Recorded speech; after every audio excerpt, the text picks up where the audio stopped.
So in this problem, we are provided with two circles and both of the two circles have arc of the same length. Now these arcs subtend, one of the arcs subtend an angle of 60 degree and another 75 degree at their respective center. Our goal will be to determine the ratio of the radii of the two circles. Let's say we have two circles, one with center C1 and the other circle with center C2. The radius of the circle C1, let's consider it to be R1, and radius of circle C2, we will consider the radius to be R2. Now what we'll do, we'll consider an arc on the circle with center C1. Let's say this is the arc AB. So here's C1B, this is also the radius, this is going to be R1. Now let's say this arc is subtending an angle of 60 degree at the center of this circle with center C1. And then similarly, we have another arc which is also having the same length AB, but this particular arc is subtending, let's say, an angle of 75 degree at the center. So our goal will be to determine the ratio of the radii, that means R1 over R2. This ratio is what we need to determine. Fine. Now, we know that whenever we are provided with the arc length, radius and the angle subtended at the center by the arc, its formula is given by, so our angle theta will be arc length divided by the radius of the concerned circle that we are using. Now for a circle with center C1, here we will consider it to be 60 degree equals to the arc length. So let's consider the arc length to be denoted by S.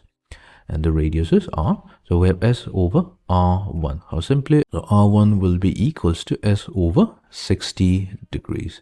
Then coming to the second circle with center C2, we have theta, which is 75 degree. That's equals to arc length. We'll consider it to be the same arc because it's mentioned here that they are both of the two arcs have the same length.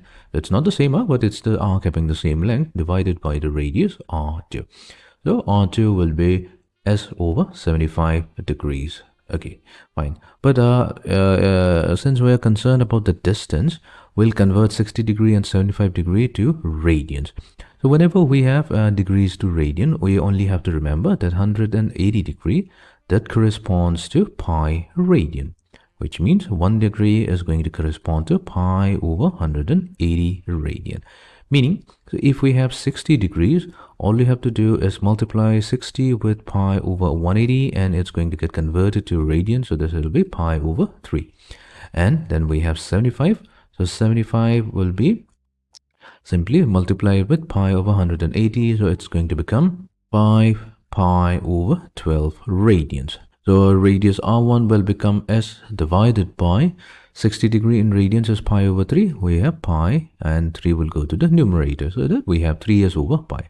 And R2 is going to become S divided by 75 degrees. So 75 is 5 pi over 12. So 12 will go into the numerator.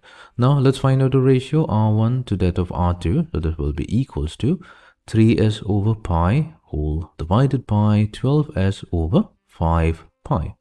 So here we can factor out s over pi from the numerator and denominator. Now we have 3 times 5 divided by 12. So 3 times 4 is 12. So our ratio comes out to be 5:4. That means option D is the correct answer.